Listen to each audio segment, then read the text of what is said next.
So let's first look at this question, and you don't need any calculator to solve it.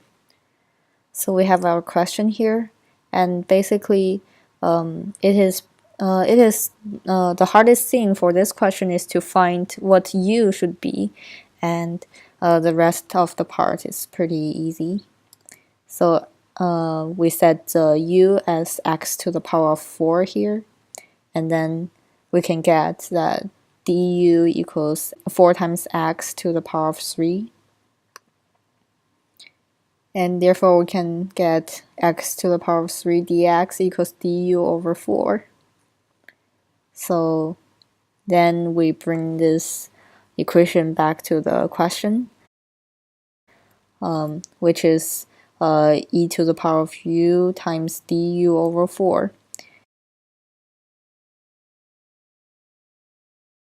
And here we can bring the 1 over 4 to the front to make it clear.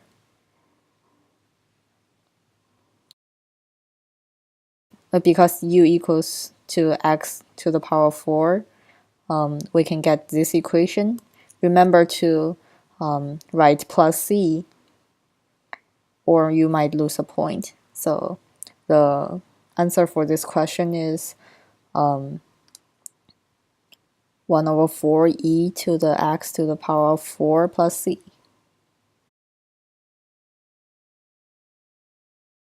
So let's look at the second question.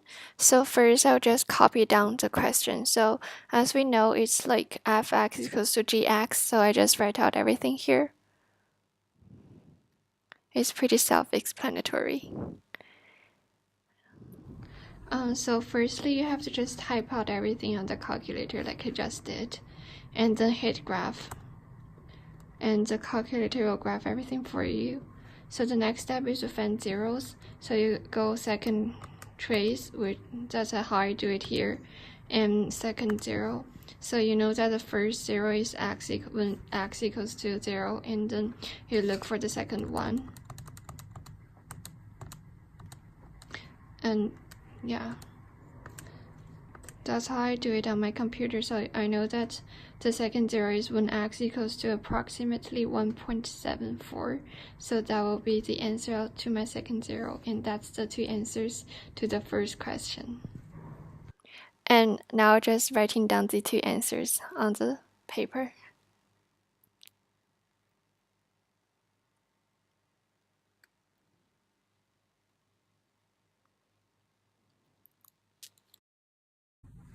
So knowing that the calculator can help us to do all the calculation, you just go hit math 9, and then you type in everything.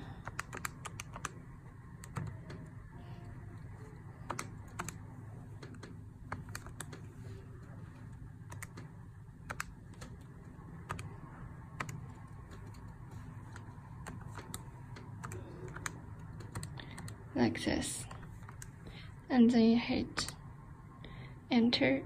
So that will be the answer to the question. And since we're keeping 3 digits, it will be 1.331. And knowing that, you can just write out the equation.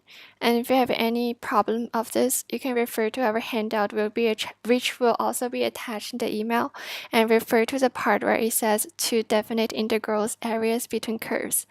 And it has all the information for this. You can see here I'm just writing out everything.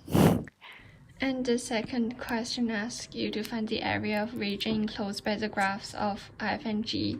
So first of all, you may want to know like which one of the graph is the upper bound and which one of them is the lower bound. So you know that it's gx minus fx or vice versa.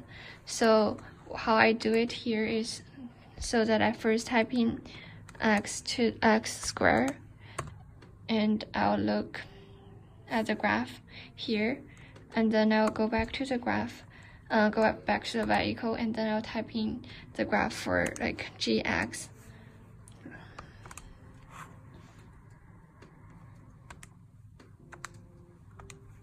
Hit graph again, and the red line here represents the graph of gx. So I know that according to the graph, the red line is supposed to be above the blue line, so that's how I know that it's gx minus fx rather than the other way. And now since we have the answer, we'll just write it on the paper, and that's how you do question number 2.